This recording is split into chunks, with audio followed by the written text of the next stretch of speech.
Well, good morning. It's a good morning. It feels really nice outside. I'm going to do some spraying. But first, I'm going to do some paint spraying. We got the bracket done on this cotton stripper. And here it sits. Kind of hard to tell. It's upside down, but everything works as it should. We're hanging the weights off of this right here. And then this is to be able to bolt through one of the holes in the weight to cinch it all up together. So we're gonna be able to get 6 weights on there. We were a little bit nervous about the spacing between the header and the tire, but we hooked it up and there's still, some room. We think it's gonna be fine, but we wanted to try to get more weight because I've got more weight over there than Dad's does, off-centered. Deere makes an 8-row 30 header that's just like this. They don't have that at all. So it's probably okay, and the guy before me that I bought my parts from didn't do this, but it sure would be nice. Obviously, I think we just think it makes sense to have it more balanced. So good, we're going to be able to get 600 pounds on there to offset a row unit, which is probably around 500 pounds. Dad has 480 on his, so it's better. So I'm going to try to get that painted here in a little bit. I'm going to just pick up some of this area and then move it over on the chain hoist and get it painted. That, and then there's a bracket somewhere. Where did I put that? Oh, this thing. This won't make much sense until I get it all on, but it'll connect from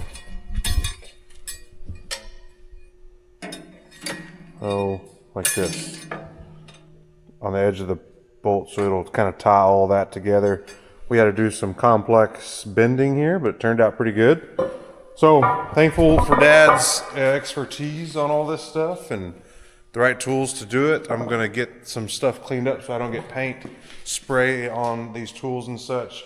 I'm going to clean up these weights with air and a wire brush. I'll probably do that first so I don't disturb the dirt too much after I've already painted.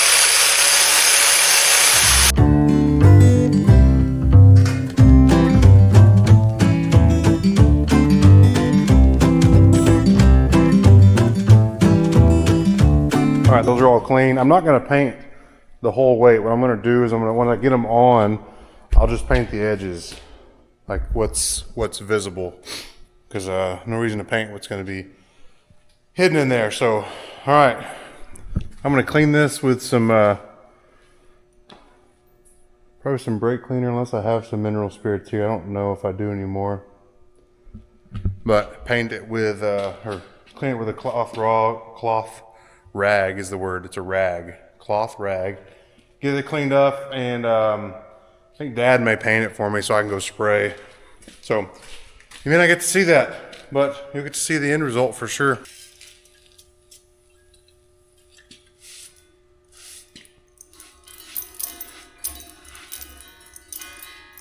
So it's clean, but that's why I'm wiping it down, because it's not perfect.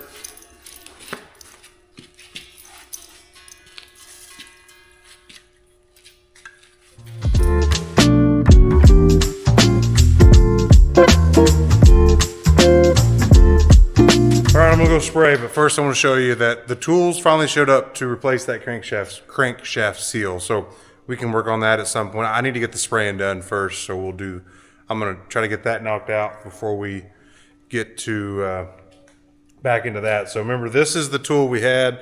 This was the driver, and there's this guide that I didn't know what that was, and so that's what we used before. what we think happened because the crankshaft is tapered, that we had it, it was sitting on that taper a little bit, so we might have driven in the seal a little bit crooked. And that kind of way it looks. It's sticking out at the bottom, some at not the top. So maybe it was the other way. Maybe it was like this. So this was just 2 of the 5 pieces of the tools that we needed. Let me go over here where it's not as much stuff. Okay, so what we got was this little spacer. I'll try to show you where that goes. And then this is the biggest thing. Okay, this screws into where the only place you can screw in.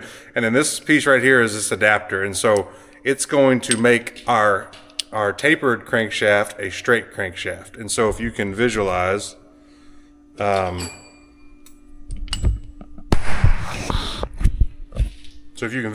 visualize, this will be screwed into the crankshaft, and then this this part that drives the seal in will fit perfectly around this adapter, and that'll go in completely straight. Whereas before we didn't have this, so we had all that room to wiggle before we got the seal started. So I think this is the most important part. And so I had to, they came with this flange nut. I had to find this one. Luckily it was not metric. It was fine threads, but it was not metric. I found that locally. So I need one on the outside and one on the inside. Let me get this situated, then I'll show you. Okay, so this nut that I had to buy, I needed actually 2 what it should have had, but it just gave me 1. So this one's gonna just hold this tight so this doesn't wiggle. We think this spacer is just to go right here. I don't know if that's just to protect the nut or not, but that's what it is. And that'll go inside of there. And then this nut is what we'll use to draw the whole thing together. So say we're like this and the seal needs to be driven in, well, we tighten this nut right there and it will draw the seal closed. And then this piece will still be on there just to guide the outside so that the outside of the seal doesn't slide anyway. It stays inside this driver, and then this adapter makes sure it stays plumb and level, all the things, so it just drives in perfectly. That's a lot to do for just to change the seal, which was not hard, wasn't necessarily hard. I mean, all the stuff to take apart is a pain in the butt, but gotta have the right tools, and there's no reason to buy this because we'll use it one time and we'll send it back. So thankful for our local John Deere guys letting us borrow this. So that's what that looks like. And my dad have all the fun. I'm gonna get this part painted so we can get done here.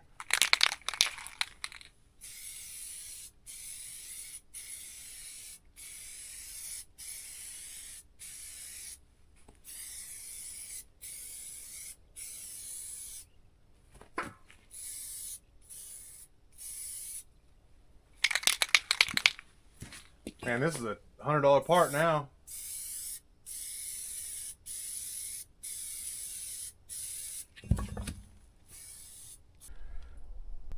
Good enough. Did I get those welds good? Kind of hard to tell. I think so. I can come back or Dad can touch it up. All right, gotta go spray. I'm on my next tank. I'm at a farm we call JB's. I wasn't gonna spray. I'm not spraying the cotton, but I decided to go ahead and make the perimeter here. It's not bad, but just wanted to show you what it's like spraying in some of this cotton. It's getting pretty good size on it. Hard to tell, but that's the neighbor right over there. But if you look close, I mean, there's some decent sized bowls in there, I think. Obviously we got some that's opening up. So I am cautiously optimistic that this is all going to make. The wives' tale I've heard from a friend, I think I've said this, is that he says when the monarchs show up, it's the first freeze will be 6 weeks after that. Well, Dad saw a single one yesterday, and I saw one today, or maybe saw 2. So today's October 2nd. So if that's 6 weeks, that would put us mid-November, which would be perfect. That'd be a normal a normal freeze date for us, mid-November. So I hope this makes, I just don't know, but I'll this tank will get me finished over here around the barn, then I'll move to my parents'. Dad's gonna take the sorry, I got a pole coming up here. Don't want to hit that.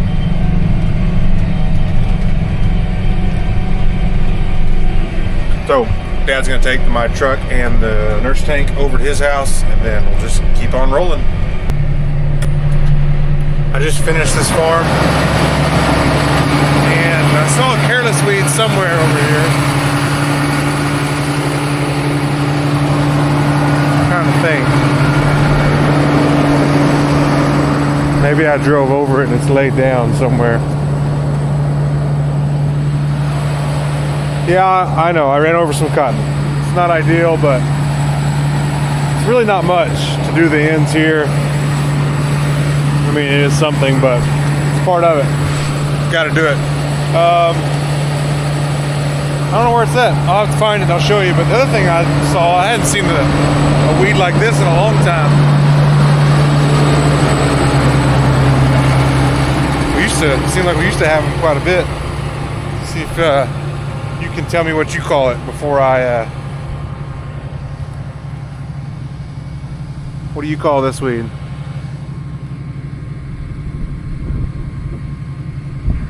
These things will get brown and they stick to everything. So why don't you comment what you call it? We always called it a well, if you don't want to know, pause, comment. And I'll be right here. So we've always called those cockleburs or cuckleburs. I haven't seen, we used to get those, not all the time, but I haven't seen one of those in a long time. That one is big. So I don't have a hoe, but I may come and get it, because sure enough, that would be a weed that will never die. All right, I'm gonna find this careless weed somewhere, and then I'll show you where it's at. There it is, I ran over it. Sorry, cotton. All right, I think that's it right there. Oh.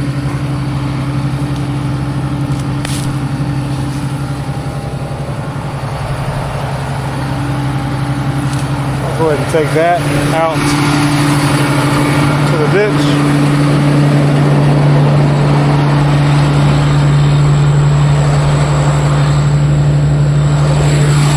Okay.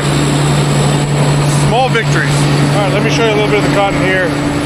I don't know if this is a great representation of the whole field or not, but plants are big. There's not much fruit on them. So, but then there's this one right here, and there's a bunch here at the top. So this is what's going to have to be our crop if we can make it. So, but again, you look, there's not much on here at all. Some of that's open and it's terrible. And you see some others with some, and hopefully those will keep growing. So, I don't know. We obviously the plant got pretty leafy with the rains late, which is the fear. I guess I could have sprayed growth regulator on it, but like, what if it freezes early and I did that and it didn't matter? So I don't know. I don't know what the right call is, but just hope that there's more plants like this. That's a weird shaped bulb, so that may not make, I don't know. What's the cutting gonna do? I don't know. All right, I just want to stop by the barn. I noticed I got a hose clamp that broke, and I think it's generally it's okay. And this is the main supply hose. You see that's supposed to sit. Sorry, I'm trying to show you. Oh, don't cut the hose. That's not ideal.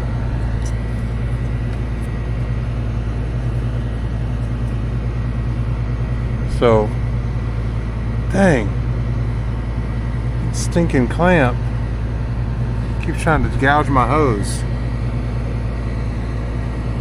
Anyways, it just broke. So I need a new one of those. I don't have anything like that. So let's see about a worm drive clamp if I can't make that work. But I don't have my tools with me now, so maybe I can do that in the morning. I have an assortment in here, but how big does it need to be? That would be plenty big. And probably is my best option. Yeah, let's roll with that one, because that's too small. Alright, I'm gonna take that one with me. The one that's on there is not, it's not like this, but I think this can work. Alright, since I'm in here, I'll show you this. Dad got it painted. That's about a $600 part now. Look at that. Shiny. Go back once it dries a little more and make sure that I didn't miss any spots, but first glance, looks pretty. All right. And then when I was leaving, or when I saw him before lunch, he was over here and he already welded it, already painted it. There was a little bit of a crack forming on this, can you see that? You probably can't. Right here along the top of this weld, and so he was gonna try to fill that in. If you can see those top stack of dimes, that's his, and then this corner he welded a little bit. So just wanted to clean that up. He already got this back in, and he welded on this side too. So they were just starting to show a little bit of some cracking there, and while we've got it off and we're doing that, that was time to do it. So that is done. Good work, Dad. This will dry, and I'll look it over and maybe touch it up some, and then hopefully get it put together and get the header back on, and we'll be done with that part. And now we've got the tool to do the crankshaft seal after I finish my spraying. Oh, back at well, not back anywhere. I'm just at my parents' house now, and it's weedy. It's the weediest one. I've been needing to get to it. So I've got a little less than 300 gallons left in this tank, and so I've got a little bit of a south wind, not much, southwest, just slightly coming from here, and so I think I'm going to spray as much as I can on this north end of their house to try to not get into her plants, because Mom has lots of pretty plants and a garden. And maybe in the morning, first thing, I can get out here and spray around the house on the south side. Maybe the wind will be down pretty low. It's really not bad now, so I don't know. Maybe I might go ahead and get it right now, but I'm gonna unhook my truck so that I don't spray on it, because I don't want it to get all sticky.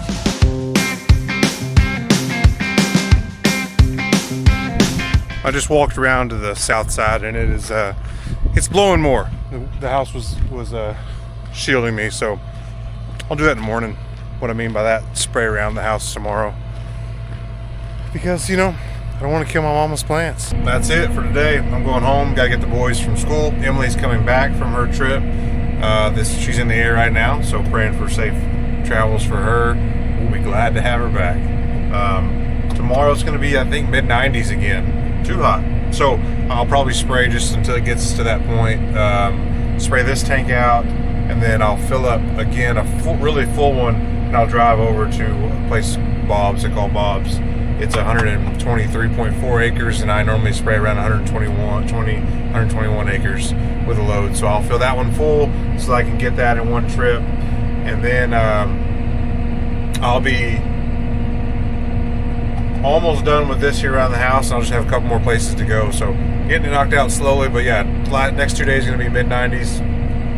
Ain't nobody got time for that. Stuff won't die when it's too hot. So I'm going. Better go. I'm gonna be late. Thanks for watching. If you're gonna farm it.